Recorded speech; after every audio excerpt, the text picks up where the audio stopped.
Hello, hello! Aujourd'hui, je reçois Anne Mial dans une nouvelle interview pour Scolaria. Enseignante, elle va nous en dire davantage sur sa deuxième activité en lien avec l'enseignement, la graphopédagogie. Nous aborderons entre autres ce qu'est la graphopédagogie, les difficultés d'écriture qu'il est possible de rencontrer en classe, et à la fin de notre échange, Anne donnera quelques astuces et conseils aux enseignants pour pouvoir éventuellement remédier à une difficulté d'écriture rencontrée chez un élève.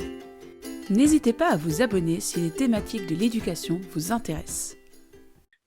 Bonjour Anne, peux-tu te présenter en quelques mots s'il te plaît? Eh bien, bonjour Virginie, je suis donc Anne, forcément. Je suis enseignante depuis 20 ans en primaire. J'ai fait à peu près tous les niveaux sauf la toute petite section et du coup, durant, mon enseignement, j'ai rencontré, des difficultés pour apprendre à écrire ou pour aider les élèves qui étaient en difficulté d'écriture, dans ma classe et donc j'ai cherché des réponses, sur, mon ami internet et j'ai eu la chance de tomber, sur, le site pardon, d'une ancienne instite qui était devenue, graphopédagogue et qui a eu la gentillesse de répondre à toutes mes questions, et qui m'a proposé à un moment, de me former moi aussi, pour pouvoir étendre le réseau de l'association, dont elle fait partie. Voilà. Peux-tu avec tes propres mots expliquer ce qu'est le métier de graphopédagogue s'il te plaît? Alors le métier de graphopédagogue, c'est un accompagnement dans l'apprentissage ou le réapprentissage, ce qui en fait une sorte de rééducation, de l'écriture, du geste, de l'écriture, de tout ce que le corps doit mettre en œuvre, pour faciliter ce travail qui est très difficile, il faut le reconnaître. Et puis toutes les gestes des lettres, qu'est-ce qu'il faut faire, pour former les lettres correctement, de manière la plus pratique possible, pour optimiser son écriture. D'accord. Et quand tu reçois alors des patients, je ne sais pas si tu appelles ça des patients, Des euh, élèves, je reste dans mon côté instit. Ouais. des élèves, alors donc quand tu reçois des élèves, quelles sont en principe les difficultés d'écriture qui reviennent le plus souvent? Alors le plus souvent, c'est, l'illisibilité, pardon. C'est, les, professeurs, les instits, des élèves qui, alertent, parce que, ils ne peuvent plus lire donc selon les niveaux, c'est soit juste, «Je ne corrigerai pas» et un examen arrivant, vous ne serez pas corrigé, soit, la lenteur. Des élèves qui n'ont pas le temps de prendre, leurs cours, qui ne finissent pas les exercices ou les évaluations. Ça, c'est ceux qui sont orientés le plus souvent par les maîtresses ou les profs. Mhm. De l'autre côté, on a, les élèves qui se plaignent de douleurs et ceux-là, en fait, ils préviennent leurs parents juste: «J'ai mal» et puis, les parents cherchent une solution. Et en principe, c'est plus une orientation de la part des enseignants ou plus les parents qui ont justement cherché des solutions pour leurs enfants qui prennent contact avec toi? Alors c'est quand même le plus souvent des professionnels, on va dire, de l'éducation, soit des orthophonistes, soit des enseignants du coup, qui vont dire: «Il y a un problème». Mhm. Alors certains vont chercher et vont dire aux parents: «Voilà une éventuelle solution» et d'autres vont juste dire: «Il y a un problème» et c'est les parents qui cherchent, qui trouvent, voilà. Mais bon, après on finit toujours par se rencontrer quand même à un moment. En aparté, avant l'interview, on s'était appelé avec Anne et je lui avais avoué que je ne connaissais pas du tout ce métier. Donc, que j'ai découvert une vidéo que donc, Anne avait fait dans sa ville, c'est ça? Mmh. Ouais, ouais, c'est ça. Et puis, j'ai découvert le métier de graphopédagogue. Donc, j'imagine qu'effectivement, les enseignants, en général, ne connaissent pas ce métier ou très peu, finalement. C'est ça et c'est même en général, c'est ce que les parents vont nous dire, enfin vont me dire en arrivant, c'est: «Ah là, je ne connaissais pas votre métier». Donc c'est vraiment, en fouillant, en farfouillant sur internet qu'ils finissent par trouver. Alors de plus en plus quand même d'enseignants sont au courant parce que, l'association dont je fais partie, qui est l'association 5E, elle relaie quand même beaucoup de choses et il y a beaucoup de formations qui sont faites pour les enseignants. Donc c'est vrai que petit à petit, le bouche à oreille fait que, les enseignants apprennent par une collègue, une collègue, une collègue, une collègue, et trouvent, des aides, des idées ou nous envoient des questions quand ils sont coincés ou voilà. Et c'est vrai que moi, à l'école, j'en ai parlé à 2 autres collègues qui ne connaissaient absolument pas, Absolument pas. ce métier et qui, Alors, attendent l'interview aussi avec impatience. avec impatience, ouais. Après, c'est un métier qui est quand même assez récent en France, hein. Il a qu'une dizaine d'années, à peine, derrière lui. Il vient, du Canada, beaucoup, hein, pour beaucoup, hein, c'est venu de là-bas, et d'Allemagne. Donc c'est vrai que, c'est un jeune métier encore, hein, voilà. Donc bon, bah, il faut bien le temps que ça s'installe et que ça se fasse connaître aussi. Puis après, c'est aussi au niveau des INSPE maintenant, de dire aussi, enfin, d'apprendre aux futurs enseignants, de dire que bah, voilà, il y a cette possibilité-là aussi Alors ça, pour c'est aider nos encore élèves. pas gagné, hein. C'est pas On est, gagné. on est d'accord. Les IFSEC se lancent beaucoup plus, tu vois, dans le privé. Ils sont beaucoup plus partants, Oui. pour faire entrer, ces modules de formation dans leur formation que les INSPE.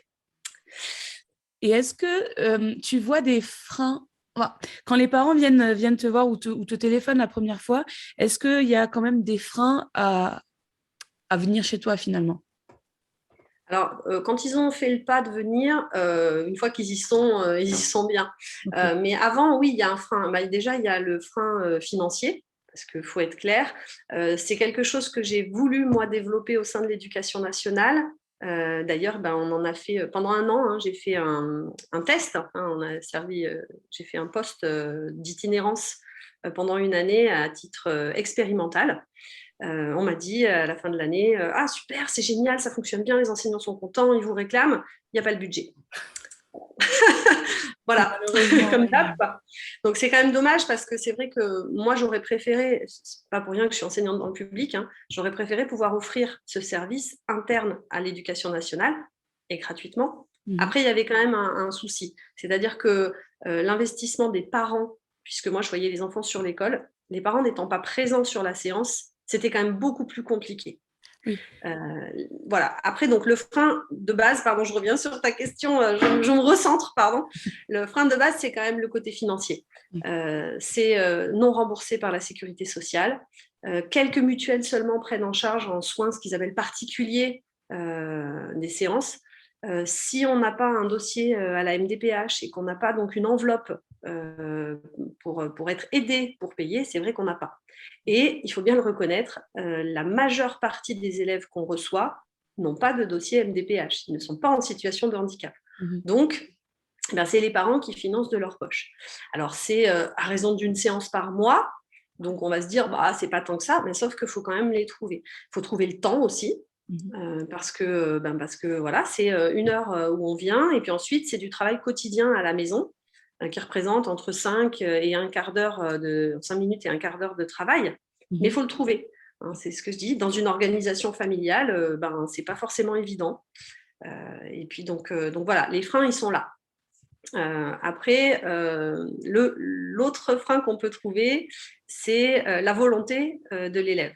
C'est-à-dire qu'il y a des tout petits qui viennent, ils ne savent pas trop pourquoi ils sont là. Alors, ils le font pour me faire plaisir, pour faire plaisir à papa et maman, mais voilà.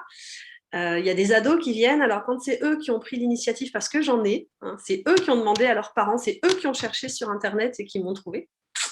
Donc ceux-là, ils sont super motivés, pas de problème. Quand c'est les parents qui les traînent un peu forcés, c'est beaucoup plus complexe. Et il arrive parfois hein, qu'à la fin de la première séance, à l'issue de cette première séance, je dis clairement aux parents qu'il faut qu'ils en discutent entre eux, parce que je sens que l'ado, il ne va pas s'investir, et là, ça sera perte de temps et d'argent pour eux, et c'est inutile. Enfin, c'est pas que je veux pas gagner ma vie, hein, c'est pas ça.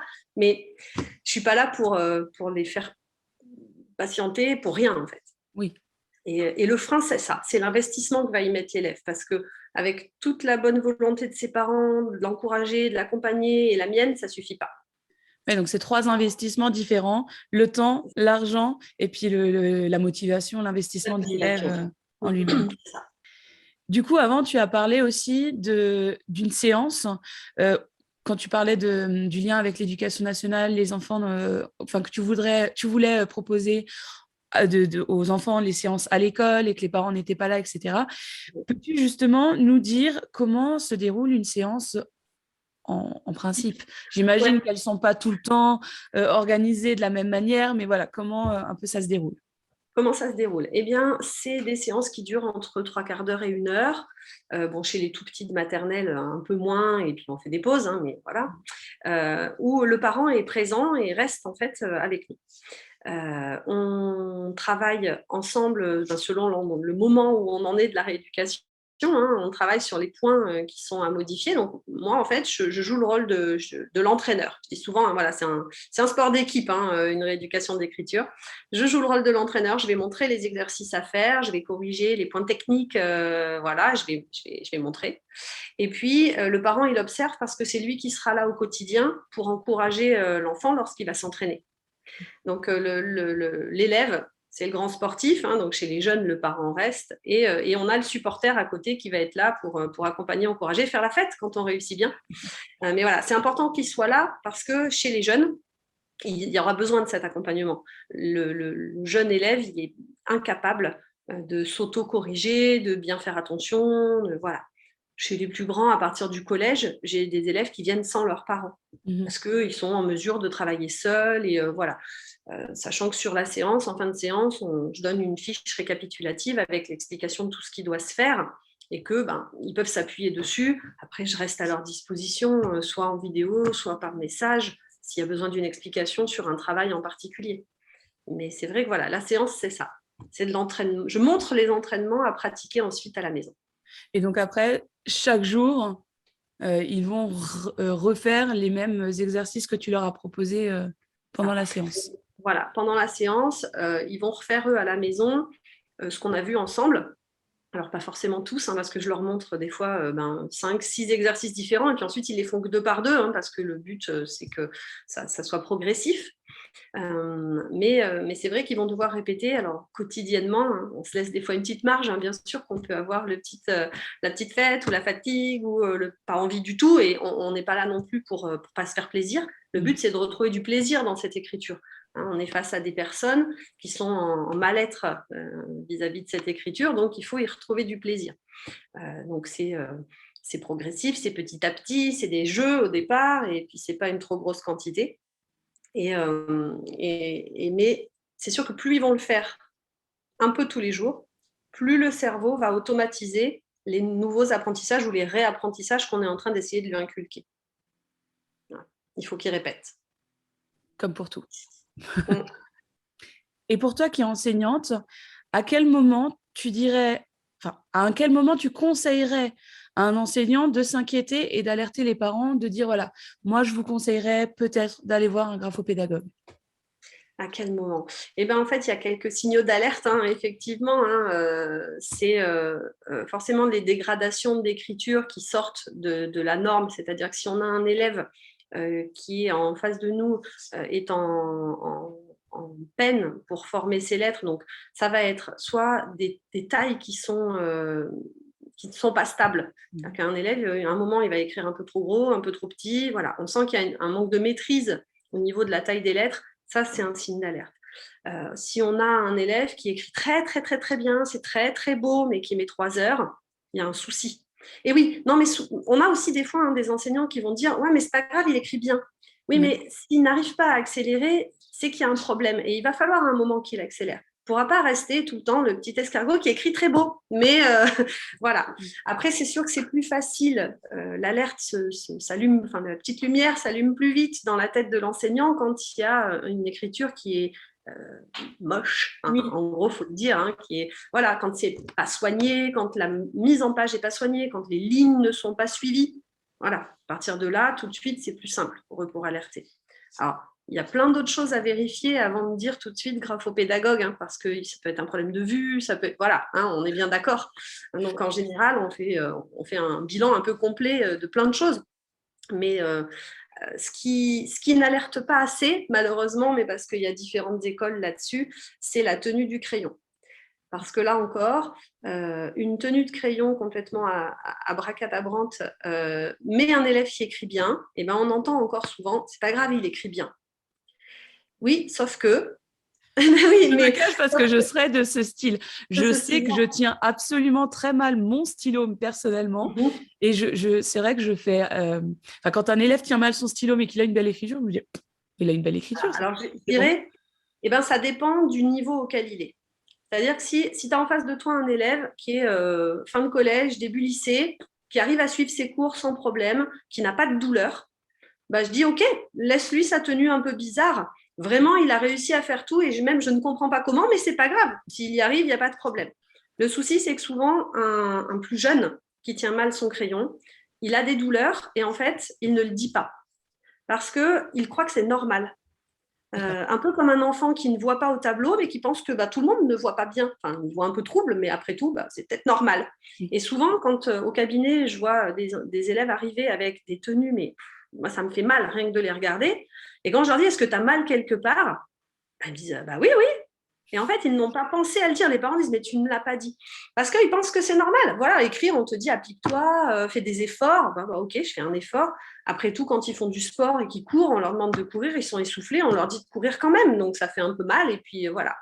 Et c'est vrai que ces tenues vraiment pas du tout pratiques pour écrire vont peut-être créer des douleurs qui empêcheront de pouvoir prendre un rythme nécessaire ensuite au collège, qui vont peut-être empêcher d'accélérer. Voilà, le souci, il est là. Au début, ça peut être très joli, sauf que c'est des élèves qui vont se retrouver avec une impossibilité d'aller plus vite quand on va leur demander en CE2, en CM1, en CM2, en 6e après, d'accélérer. Parce que cette tenue d'écriture, elle freine trop. Il y a trop de crispation, il y a trop... Voilà. Donc, la tenue de crayon, ça doit alerter les enseignants. Surtout en maternelle et en primaire. Parce que ça va être un frein pour pouvoir garder le rythme, suivre le rythme sans dégrader l'écriture. Voilà. Je rebondis sur ce que tu disais avant par rapport à un élève qui a une très belle écriture mais qui est lent. Moi, alors j'ai eu souvent ce souci, entre guillemets là, où je dis à l'élève, je préfère que tu écrives un peu moins bien, mais que tu accélères. Est-ce que si justement, quand l'élève, si l'élève écrit moins bien et qu'il accélère, est-ce qu'on se dit, bon, c'est bon, tout va bien? Ou au contraire, on doit quand même alerter, enfin, garder cette petite zone d'alerte éveillée? Je vois ce que tu veux dire. Alors, il va y avoir deux cas de figure. Soit tu as un élève qui ne s'autorisait pas parce qu'il voulait vraiment faire très, très beau. Ça arrive souvent, des élèves très, très soigneux qui veulent absolument, et ils ne s'autorisaient pas à. Et puis, quand tu leur dis que c'est possible, ils y arrivent et l'écriture se dégrade, mais pas d'une façon trop inquiétante et qui fait qu'ils sont lisibles quand même. Oui. Donc là, autorisation donnée, tant que l'écriture, elle tient bon, je dirais pas de souci. Maintenant, je dis souvent à mes élèves, l'écriture, c'est un jeu d'équilibre entre la qualité et la vitesse.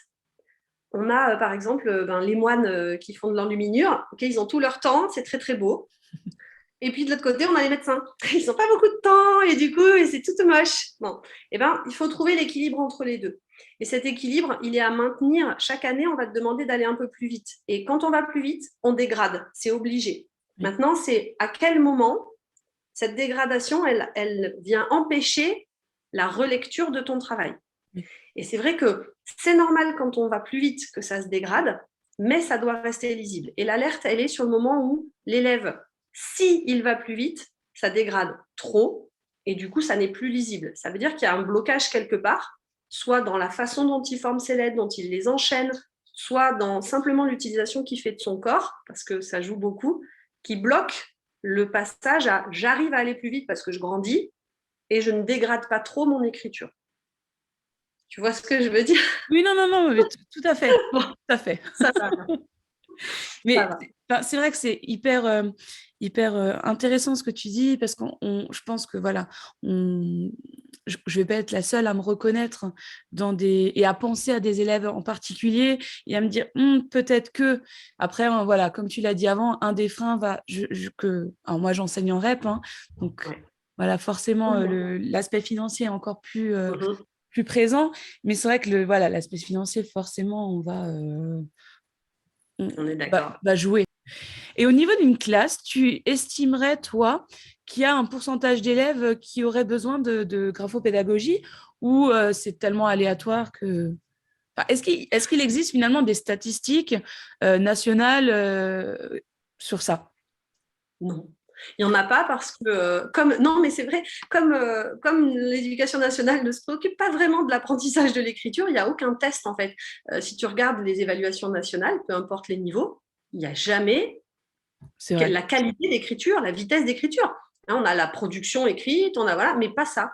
Donc, ce n'est pas quelque chose qui intéresse le monde. Pourtant, il faudrait. Après, je peux te faire une statistique sur ma classe. Mais comme tu l'as dit, c'est tellement aléatoire. Oui. Ça vient tellement de qu'est-ce qui s'est fait en petite section, moyenne section, grande section, CP. Qu'est-ce qu'ils ont eu comme apprentissage? Certains enfants, avec toute la bonne volonté des maîtresses, et ça aussi je le redis aux parents, ne jetez pas la pierre aux maîtresses. Je vous rappelle qu'on ne nous apprend pas à apprendre à écrire. Donc en fait, on croit bien faire. Moi, la première, hein, en croyant bien faire, j'ai fait des bêtises. Hein, j'ai induit des erreurs chez mes élèves en pensant vraiment bien faire. Donc, c'est là que l'ouverture d'esprit, elle se fait et c'est là que ça serait intéressant que les enseignants soient formés, au moins pour éviter d'induire des erreurs chez leurs élèves. Voilà. Après, à partir du moment où tu ne fais pas de grosses bêtises, tu auras toujours un élève qui va mieux réussir que l'autre. Hein, tu le sais bien. Dans l'enseignement, on a beau faire tout ce qu'on peut, et ben, il y a des fois, ça ne marche pas. Donc, on essaie après d'autres voies et d'autres chemins. Et c'est là que la graphopédagogie, elle intervient parce qu'en tant que spécialiste, et comme on est en individuel, on a cette possibilité d'utiliser d'autres voies et d'autres chemins, hein, qui n'est de toute façon pas possible face à une classe complète. C'est bien. Moi, je le vois dans ma classe. Hein. Cette année, j'ai 24 élèves de CE2. Et sur mes 24 élèves de CE2, j'ai 7 élèves qui ont une tenue de crayon complètement aberrante. Et j'ai 3 élèves qui sont en très grande difficulté d'écriture. Voilà, sur 24. Ouais. Bon. C'est quand même... C'est beaucoup quand même. Voilà, ouais. C'est beaucoup, mais c'est beaucoup parce que, je le redis, hein, il y a eu une période dans l'enseignement où il y a eu cette mode de dire « peu importe comme ils tiennent le crayon, tant qu'ils écrivent ». Et là, je suis désolée, mais non, non, parce que ça a son importance. Et est-ce que, parce que je suis aussi en CE2, et on a cette promo du CP confiné, est-ce que tu as l'impression que ce CP confiné, justement, a agrandi ses difficultés d'écriture ou pas? Alors, il me faudra peut-être plusieurs années pour voir ça, et notamment l'année prochaine. Non, mais parce qu'en fait, effectivement, cette année, j'ai plus d'élèves qui ont des tenues de crayon aberrantes. Donc, c'était l'année du CP. Or, dans l'école où je suis, c'est vrai qu'on a bossé là-dessus. Les maîtresses de CP, elles ont un apprentissage de l'écriture, elles proposent un apprentissage de l'écriture qui n'induit pas de grosses erreurs. D'accord. Encore heureux que j'apporte quelque chose dans cette équipe. Et du coup, c'est vrai que ceux qui étaient à la maison l'année du confinement, ils sont plus nombreux à ne pas avoir eu les conseils au quotidien de leur maîtresse. Donc, j'en ai plus que ceux de l'année dernière, effectivement, et que ceux de l'année d'avant. Donc, c'est possible, mais tu n'en es pas certaine non plus. Non, il faudrait attendre encore 2-3 ans pour voir si ceux qui font une année complète de grande section, de CP, il y a le même pourcentage ou pas. Tant qu'on n'aura pas ce recul sur les cohortes suivantes, ce sera impossible à dire. Là, aujourd'hui, l'observation, elle est que oui, j'en ai plus que les CE2 de l'année dernière et que ceux de l'année d'avant. Ouais, voilà. J'ai un peu le même constat. Alors, je ne suis pas graphopédagogue, donc je ne peux pas non plus... voilà. Mais j'ai surtout... Alors, la tenue du crayon, je vais être honnête avec toi, je ne fais pas spécialement attention. On a tellement de choses aussi, d'autres à penser. Et voilà. Moi, j'en ai 26 actuellement. Et effectivement, je pense qu'il y en a bien... 4-5 minimum, sans parler de la tenue de crayon que je n'observe pas, mais qui ont une écriture soit très grosse, soit très petite, soit que je n'arrive pas à lire, ou qui n'arrivent pas à écrire sur la ligne, ou alors après ça c'est aussi l'orthophonie, et voilà. Mais oui, il y a d'autres choses. Mais... C'est vrai que je me pose souvent la question de me dire, est-ce que le CP confiné, est-ce qu'on n'observe pas cette difficulté en lien avec le CP confiné? Je le pense quand même, au fond. Mais il faudrait déjà le multiplier sur beaucoup plus de classes que juste sur la tienne et la mienne. Bien sûr. Et puis, même si on est des bons indicateurs, hein, mais voilà, après, il faudra du recul et il faudrait faire une étude beaucoup plus large pour en être sûr. Mais ça serait intéressant. Hein. Ça. Et toi, tu dirais à un enseignant ou un parent ou un élève, peu importe, mais de s'inquiéter sur l'écriture à partir de quel moment? Est-ce que, ce que je veux dire, c'est est-ce qu'il y a un âge où à partir duquel où tu dis oui, là, il faut s'inquiéter. Et avant, bon, on peut encore laisser la place au doute, la place à la rééducation naturelle, entre guillemets. Hein. Alors, je dirais que en maternelle, on peut ne pas trop s'inquiéter, sauf si vraiment il y a un gros défaut pardon, de tonus et de tenue malgré un bon enseignement. Oui. Voilà. À partir du primaire, par contre, une fois que l'enseignement du CP a commencé, si vraiment ça colle pas, je dirais qu'il faut faire le plus vite possible. Parce que quand les défauts sont pris, alors le cerveau, il est super flexible hein, et on peut apprendre plein de choses. Néanmoins, il reste quand même bien têtu. Hein. Quand il a une habitude, elle est quand même bien là. Et plus l'habitude elle est ancrée, plus elle va quand même être compliquée à défaire. C'est-à-dire qu'on va lui en inculquer une nouvelle. Okay, petit à petit, jusqu'à ce qu'il l'accepte, mais elle est forcément plus complexe si elle est installée depuis plus longtemps. Oui, forcément, oui. Donc, je dirais de ne pas trop attendre.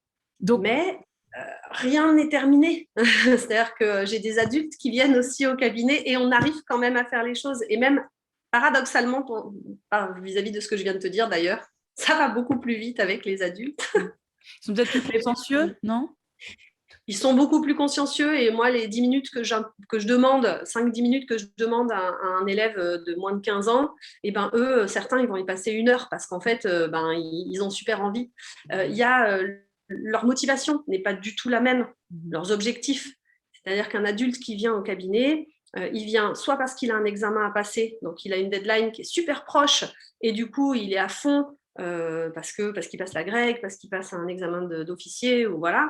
Soit c'est des adultes qui ont subi des AVC ou des accidents de la vie et ils ont une motivation qui est tout autre et une force qui est sortie d'eux-mêmes avec la rééducation et ce qu'ils ont vécu, qui fait que voilà, ça va plus vite quand même. Et ils sont plus conscients. Pardon. Non, dis-moi. Du coup, tu as principalement des enfants ou quand même principalement des adultes ou c'est moite-moite ?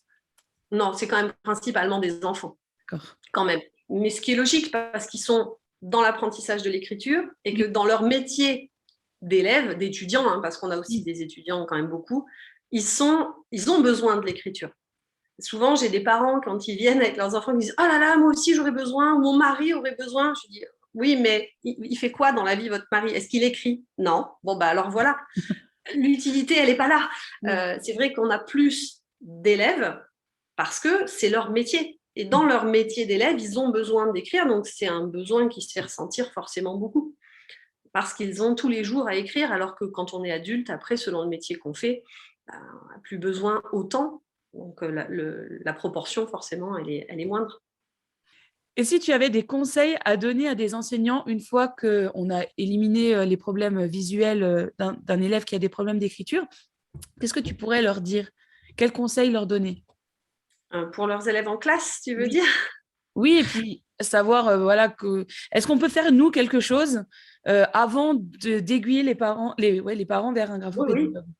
Oui, on peut. Alors, on peut faire attention au matériel qu'on choisit pour nos élèves. Soit dans les commandes. Pardon, j'ai vu un article sur ton blog, ou sur ton site en tout cas, sur le stylo. Alors, oui, c'est ça. Je mettrai le lien dans la barre d'infos pour cet article. Je l'ai lu ce matin et je me suis dit, ah, c'est pas mal. Donc voilà, dans le choix du matériel, effectivement, l'enseignant en amont, soit au moment de ses commandes, soit dans la liste de fournitures qu'il va demander aux parents, il y a effectivement des points importants. Il y a les cahiers. Il y a une facilité quand même au niveau du lignage. Le lignage bicolore, forcément, il aide. C'est-à-dire la ligne de base d'une couleur et les interlignes d'une autre. C'est facilitant. Donc voilà, on est toujours dans je facilite le travail. Hein. Donc il y a ce support. Pensez que plus les bras sont petits, plus le support doit être petit. Donc les grands cahiers pour des élèves de primaire, c'est pratique, c'est économique, mais pour leurs bras, c'est trop grand. Au collège, les profs demandent du 24-32, c'est trop grand pour leurs bras. Alors oui, c'est pratique, on colle les feuilles directes, mais c'est vraiment trop grand. Voilà, la mobilité du bras ne peut pas se faire sur une taille aussi grande. Donc voilà, donc petits enfants, petits cahiers. Et même chose, petits enfants, petits stylos. Donc c'est faire attention aux stylos qu'on va commander si on les commande. ou aiguiller les parents pour prendre les bons stylos. Je ne fais pas de pub pour des marques, hein, on est bien d'accord, mais un stylo qui aurait par exemple 4 couleurs qui se mettent dans le même truc, qui est très gros et qui est rond, c'est pas une bonne idée. C'est pratique, mais non. De toute façon, un stylo qui est rond, il va pivoter au niveau de la tenue. Alors, des élèves vont y arriver, hein, on est d'accord. Mais ceux pour qui la difficulté va se créer, parce que manque de force, ou parce que pas la bonne pince, eh ben, le stylo rond, il va pivoter, et du coup, ils vont aller mettre des doigts supplémentaires pour bien le tenir. Et du coup, tu crées une difficulté. Donc, prioriser les stylos de forme triangulaire, le crayon à papier le plus longtemps possible, tant qu'on ne maîtrise pas tout, parce que c'est le plus simple pour écrire. Les stylos à billes, pour la plupart, il faut les mettre très très à la verticale, donc les verticaliser pour qu'ils délivrent l'encre. Et là encore, ça n'aide pas pour la tenue du crayon. Donc nous, adultes, même si on a à verticaliser, on maîtrise notre écriture. Donc on va compenser. Les élèves qui sont en train d'apprendre, ils sont en train d'apprendre à écrire encore, même en CM2, hein, en fait. Ils sont quand même encore dans l'apprentissage de l'écriture. Donc, ils sont en train d'apprendre à écrire. Ils ont toutes les connaissances et les notions qu'on leur demande d'avoir. Et en plus, il faut qu'ils gèrent comment tenir leur crayon. Ça fait trop. Cognitivement, c'est la surcharge assurée. Donc, on va leur faciliter la vie en choisissant le bon matériel aussi pour ça. Et déjà, c'est pas mal. Après, au niveau matériel, il y a aussi, et ça c'est plus compliqué parce que ça va dépendre des mairies, la chaise et le bureau. Il faudrait les adapter à la hauteur de chaque élève parce que la posture qu'on adopte, elle est très importante. Tu vois bien, si on a une table, un petit qui est comme ça pour écrire, ben voilà, il a les bras tout écartés, donc le mouvement de son bras, forcément, il ne sera pas le bon pour écrire. A contrario, si la table elle est trop basse, ben, tu vas avoir un enfant qui se penche vers l'avant, du coup qui met du poids sur ses bras, et donc il n'aura pas le mouvement du bras adéquat pour écrire le mieux possible. Donc voilà, c'est vrai que c'est pour l'enseignant, ça va être ça. Le matériel, en fait, qui entoure l'élève. Oui, pardon. Pardon, et tu dirais que si on constate une difficulté d'écriture, j'ai un élève en tête, enfin deux élèves en tête principalement, mais est-ce que même au CE2, on peut mettre en place les petites astuces que tu viens de nous dire? Par exemple, moi, ils écrivent au stylo, repasser au crayon de papier, essayer de lui redonner. Moi, j'ai des cahiers 21 x 29/7 en cahier du jour. Peut-être essayer le cahier du jour, repasser un cahier en dessous de taille plus petite. Est-ce qu'on peut faire ces aménagements en cours de la scolarité et voir si effectivement les difficultés, elles s'amoindrissent ou au contraire, si c'est pareil, et alors là… Ouais, ça c'est la bonne solution. Effectivement, après, il faut lui expliquer, il faut lui dire pourquoi. Si on l'a mis dans une position où il n'est déjà pas facile pour lui d'écrire, mais qu'en plus, sans le vouloir, on lui a rajouté des petites difficultés à droite à gauche, et bien effectivement, on va lui dire, voilà, je vois que ce n'est pas facile pour toi, donc on va vérifier tout. La posture dans laquelle il est, est-ce que tu as bien les pieds au sol, est-ce que la table elle est à bonne hauteur pour toi. Ensuite, le cahier, il est peut-être un peu trop grand pour que tu puisses bouger ton bras comme il faut, donc effectivement, on va lui mettre un cahier plus petit. Souvent, au CE2, on est dans du lignage du CIS de millimètres, parce que voilà, on n'est plus dans l'apprentissage comme au CP, au CE1, mais sauf qu'il y a des élèves qui ne sont pas prêts. Et ils sont en CE2 et ils ne sont pas prêts pour du 2 mm. C'est trop dur pour eux. Donc, on ne va pas leur demander, je ne sais pas moi, tu ne vas pas demander à tes élèves de CE2 de faire 40 minutes de course de fond. Voilà, donc tu vas leur demander que 8 minutes ou 9 minutes. Et sur tous tes élèves, tu sais très bien qu'il y en a 9 minutes, c'est les doigts dans le nez, et puis d'autres, ça va être très dur. Bon, et ben, tu vas peut-être adapter. Et ben là, c'est pareil. Tant pis, on adapte. Repasser au crayon à papier, moi, c'est ce que je fais systématiquement avec tous les élèves qui viennent au cabinet. Ils ne travaillent qu'au crayon à papier au départ. Et s'il faut, un petit mot pour la maîtresse pour lui expliquer qu'on va avoir besoin de repasser au crayon à papier aussi en classe parce que c'est le plus simple au début. Et puis, quand on a remis en place un petit peu tout, à ce moment-là, on choisit un stylo qui lui va bien. Parce que là aussi, c'est en ça que le crayon à papier, il est plus universel. Un stylo, c'est comme une paire de chaussures. Ça s'essaye. Tu as des gens qui vont préférer la pointe feutre, d'autres la pointe métal, d'autres plus large, moins large. Voilà. Et donc, il faut trouver chaussure à son pied et stylo à ses doigts. Et du coup, voilà. Après, il y a quand même des choses, même si tu prends dans du basique, qui vont permettre de satisfaire à peu près tout le monde. Au moins de ne pas créer des difficultés. Voilà. Après, une fois que tu as mis ça, tous ces petits bouts là pour essayer de lui faciliter la vie, c'est vrai que si ça ne va pas mieux, ben là, il faut peut-être aller chercher de l'aide à l'extérieur, effectivement. Mais du coup, il n'est pas trop tard, par exemple en CE2 ou en CM1 ou CM2, de se dire, ben voilà. Et, enfin, finalement, ce n'est pas trop tard parce que tu as dit que tu avais des adultes. Donc...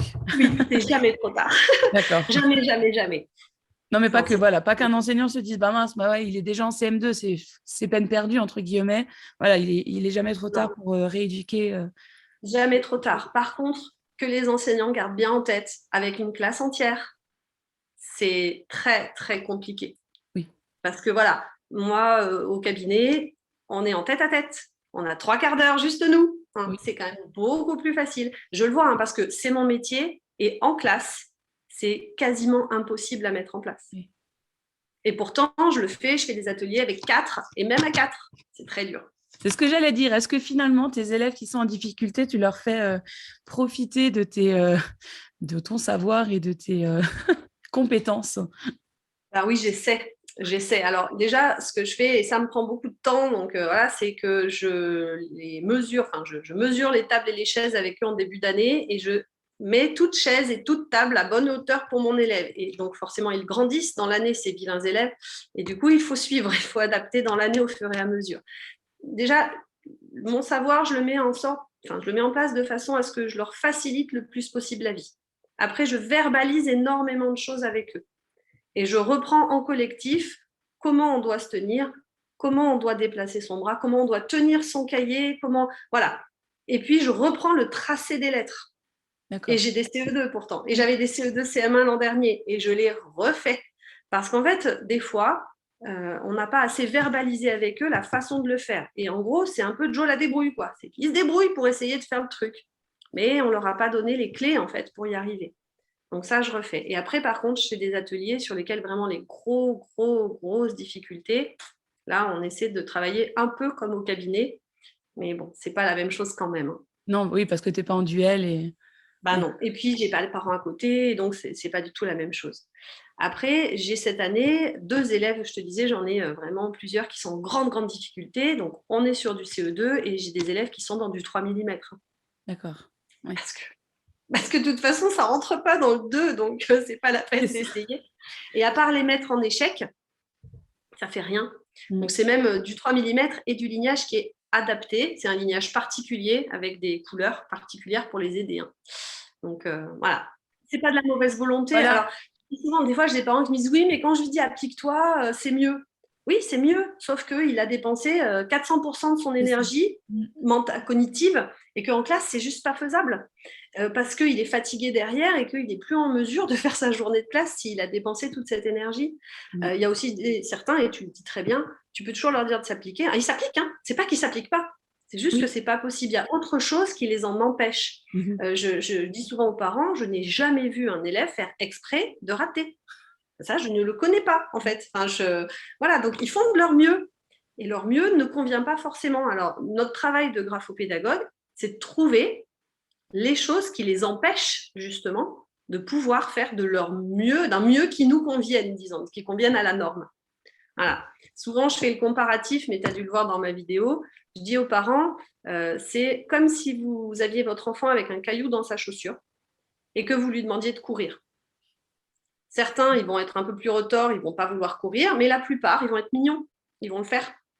Sauf qu'ils ne vont pas courir aussi vite que ce qu'ils pourraient, parce qu'ils ont ce caillou qui leur fait mal, et que forcément, ils ne courent pas bien, ils courent un peu de travers, donc ils ne vont pas courir tout à fait droit. Voilà.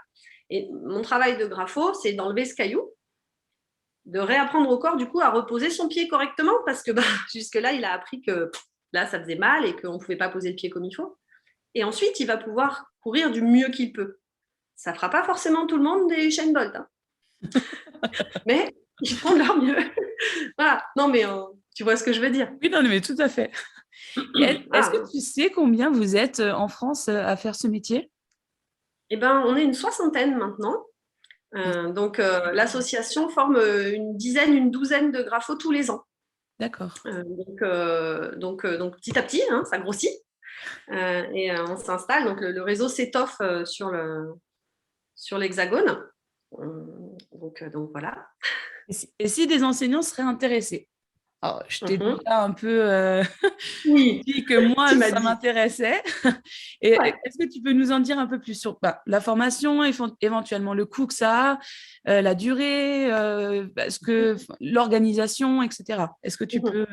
Voilà. Ouais. Alors la formation, donc elle n'est pas exclusivement réservée aux enseignants, hein. C'est vrai que la plupart des gens qui viennent et qui demandent à rentrer dans cette formation sont issus de l'éducation nationale, mais bon, il y a aussi des orthophonistes, on avait même une kiné, voilà. Mais c'est plus rare. Oui, oui, Mhm. c'est quand même plus rare. Comment ça se passe? Eh bien, il faut postuler avant la fin décembre, du coup, par exemple, de cette année 2021 On est dans les pour la temps. session. Voilà, on est dans les temps. Pour la session de septembre 2022. D'accord. Donc, du coup, il y a, chaque année, il y a à peu près 200 personnes qui posent leur candidature. Donc, les candidatures sont étudiées au sein de tout le réseau, c'est-à-dire que toutes les graphos étudient les candidatures. La candidature, c'est une lettre de motivation et un CV. Mhm. Et de là, après, certaines donc, vont être aiguillées sur un entretien vidéo, du coup. Et au sortir de cet entretien vidéo, là, qui se passe avec seulement les membres du bureau, hein, elles sont prises ou pas, hein, du coup, sur la formation. Donc, la formation, après, elle attaque en septembre. Donc, il y a une partie en distanciel et une partie en présentiel. Le présentiel se passe sur les vacances scolaires. C'est sur Paris. Donc, il y en a à la Toussaint Mhm. et puis ensuite l'été suivant.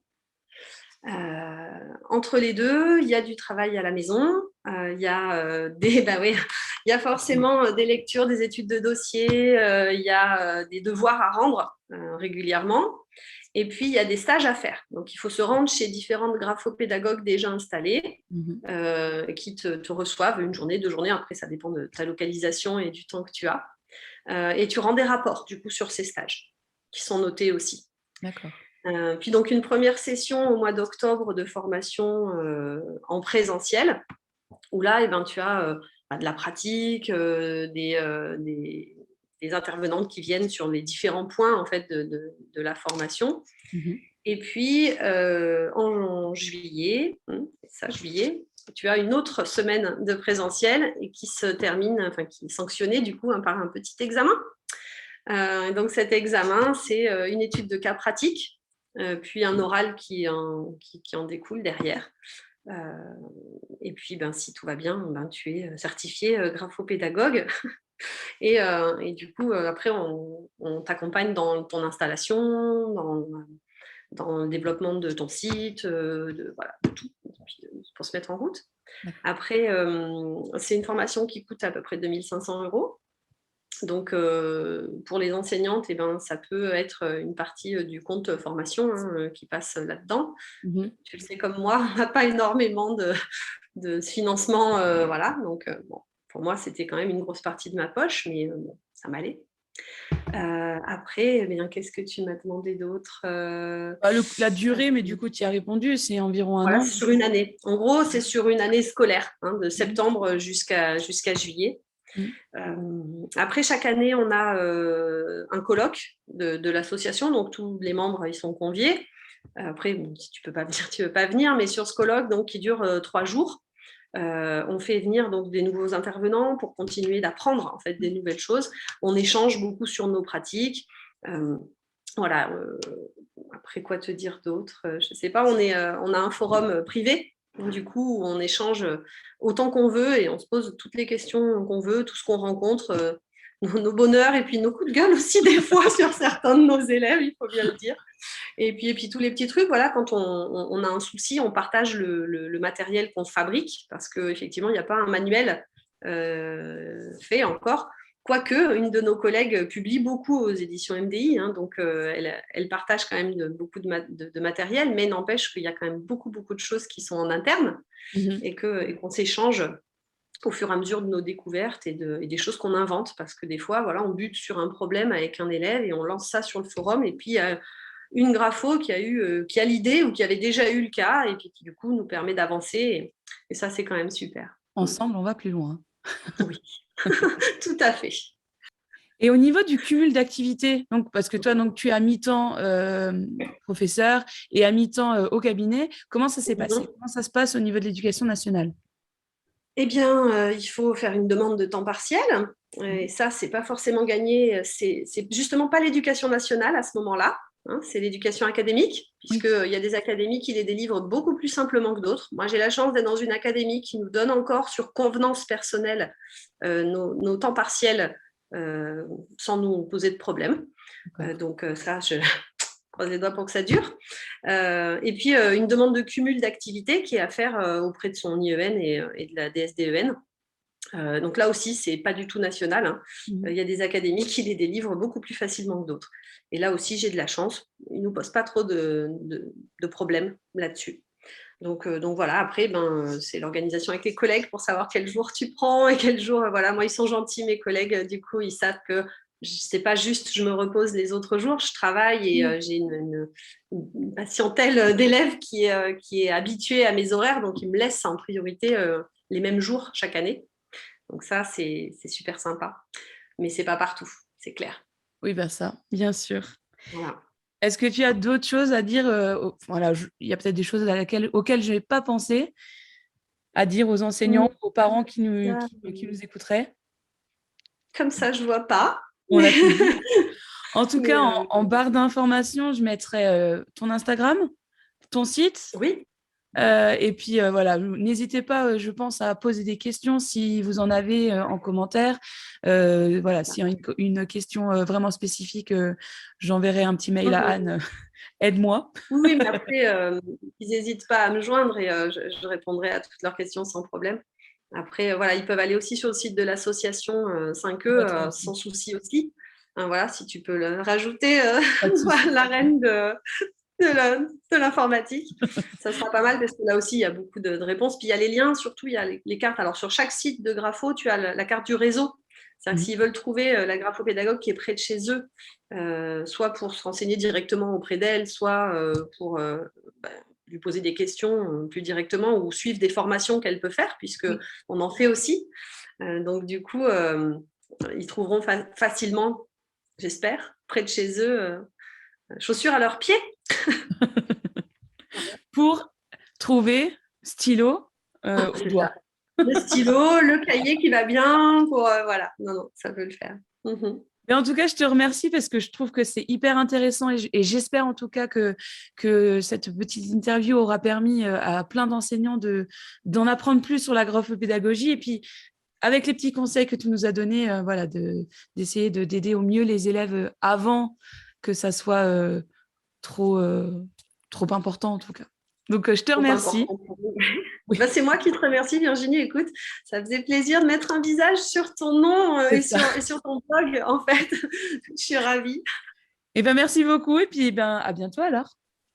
Oui, à bientôt. Au revoir.